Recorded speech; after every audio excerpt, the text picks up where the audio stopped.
Um, Takes me back to what I said the first time. I was talking about identity Yeah. and purpose. Some people get to ask me, how do you balance? How do you balance this? How do you stand out? The reason why is an understanding of identity and purpose is too big. I think that's one of the I'm grateful to God is that God made me understand that very early in life. Many times people don't know themselves.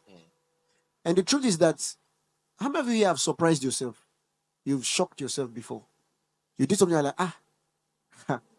it's proof positive that you have not finished knowing yourself. I can dare tell you that if you left alone to yourself, if you leave yourself by observation, you wouldn't know yourself. That's what happened to Adam. Disconnected from source and had to learn about himself by observation. He saw, he felt cold, breeze blew, I'm naked. I need to cover. He never had that understanding of himself before because there was one that knew him perfectly. See, and God knows you perfectly. God knows you perfectly. He knows you to the. I was telling some people some weeks back. How many of you have a chair in your house where you hang your shirt? Everybody, if you have that chair that if you were, you could have easily described that thing as a wardrobe because of its use to you. But it's a chair. Do you understand? So oftentimes identity is the first thing. Who are you? Somebody says, I'm a banker. Is that you? Is that who you are? I'm a product manager. Is that you? Is that the best description of you? Because when you know who you are, it helps you to function optimally. Second thing is purpose. How are you able to stand out? What is the purpose for your life? Why did you come now? Why not 20 years before? Why not 20 years after? The Bible says, Acts 13:36, after David had served NIV, God's own purpose in his generation, he said he slept. Let's look at David then. David was a warrior. David was king. David was a father. David was a husband to many. David was a singer. David was an instrumentalist. David was a prophet. These many hats. How was David able to stand up? Because of he understood purpose. There's a way we have taught purpose in the church. Thank God for, knowledge that has increased in the body of Christ. But the way we taught, especially when I was growing up, we taught people palliatives to purpose instead of teaching them purpose. Yeah. For example, we taught people that your talent can be your purpose. But that is not true, because if it was talent that was purpose, David would have been Davido, right? Yeah, that's the truth. He would have been a musician, yeah? If it was talent that was, it could be because talent is a gift to purpose, is a tool rather to purpose. A man's gift makes room for him. When he enters the room, what will he do? Purpose. The gift will get him into the room to do purpose. You would have invited me if you didn't know I was doing comedy. I won't be here. But what I'm doing now is purpose. Yeah. Do you understand? So you know that your talent, somebody say passion. What are you passionate about? There are people that are passionate about sleeping. Yeah, they're really passionate. You can be passionate about the wrong things. That's why passion must be directed to purpose. You must, and they tell us someone to get a job and find what you enjoy and do it. That's the most deceptive advice that you can be given, because what you ought to say is enjoy what you ought to do.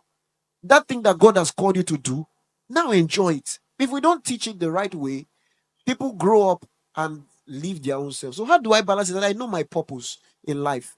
God told me, I know first it starts with the generic purpose of God for mankind, because your purpose cannot be outside his purpose.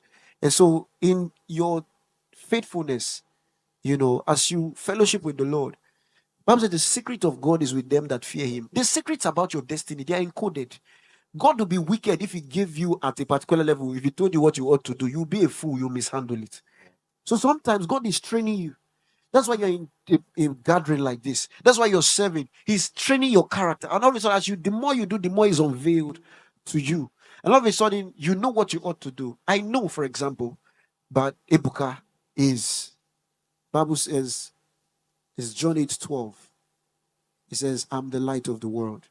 No one that follows me will walk in darkness. So the Spirit of God says to me, Ebuka, I've made you a lampstand and a light post.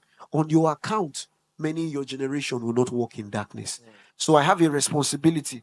Whatever I'm doing, whether I'm in the office, whether I'm in comedy, I know that first of all, because I'm a lamppost, God will let me to be seen. And because I'm going to be seen, my light is going to give direction to many.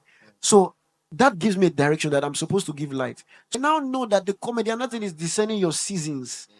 Your seasons. When David was playing the harp in the wilderness, if he decided to stop and start prophesying, he would never have gotten out of the desert. But the season of God for him at that time was to play that harp. Sometimes your seasons, when I was in university, some people that went to uni with me knew me. I was pursuing this comedy with my teeth. When we're ranking our priorities, my academics was number 6. You know, comedy was way up ahead of every other thing. But it's not so today. You see, because of your seasons, things change.